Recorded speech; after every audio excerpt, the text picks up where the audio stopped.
Hello everyone, welcome to the market outlook for the week. Gaurang Shah here from Geojit Financial Services, and as I speak to you this Monday morning at around about 11:30, markets have recovered from the morning lows and of course last week Friday sell-off.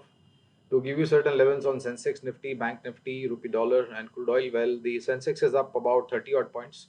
66,720 is the level on Sensex. Nifty is up about 17 points up. 19,760 is the level on Nifty. Bank Nifty trading with 35 points on the positive side. 46,100 is the level on Bank Nifty or Nifty Bank. Rupee dollar equation, well, marginal downtick on the rupee against the dollar. 81.97 is the level of rupee against a dollar, down about 0.02 paise. And on the energy basket, Brent is trading at about $80.86 to a barrel, and NYMEX is trading at about $76.96 to a barrel. Well, to sum up last week performance and the outlook for this week, our sense is that the market should start stabilizing a little bit. And it is always better to see a little bit of stability after the downward move on Friday. Not to forget, friends, Friday's downward correction was after continuous rally that we've seen in the market, and it was the need of the hour. It was a healthy correction. It gives an opportunity for all those investors who have lost an opportunity to invest to come and invest, and for all those short to medium term traders to take money off the table. And it makes a healthy environment for the market to again progress up north. Uh, Last week was also a little bit of negative surprise in form of Infosys numbers, where the guidance came in very, very low compared to the earlier time.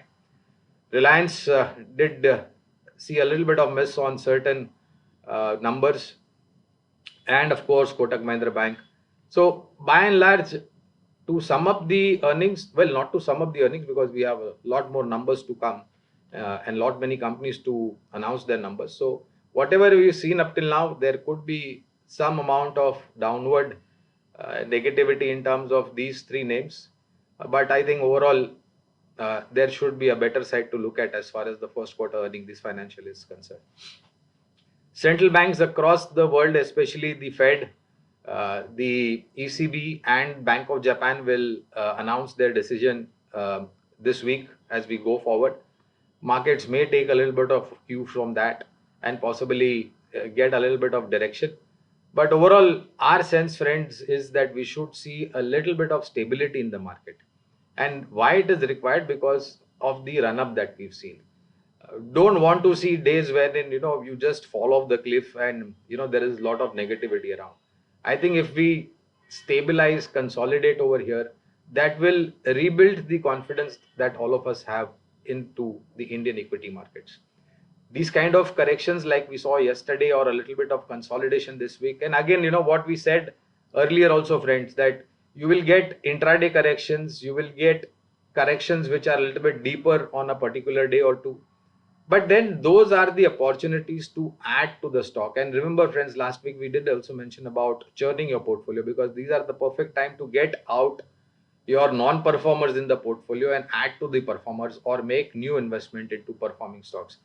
This is how you can possibly take advantage of this consolidation. Not that you should rush into selling your stocks or you should rush into investing into stocks. I think a disciplined approach is definitely required, and that's the most important thing to do in the stock market.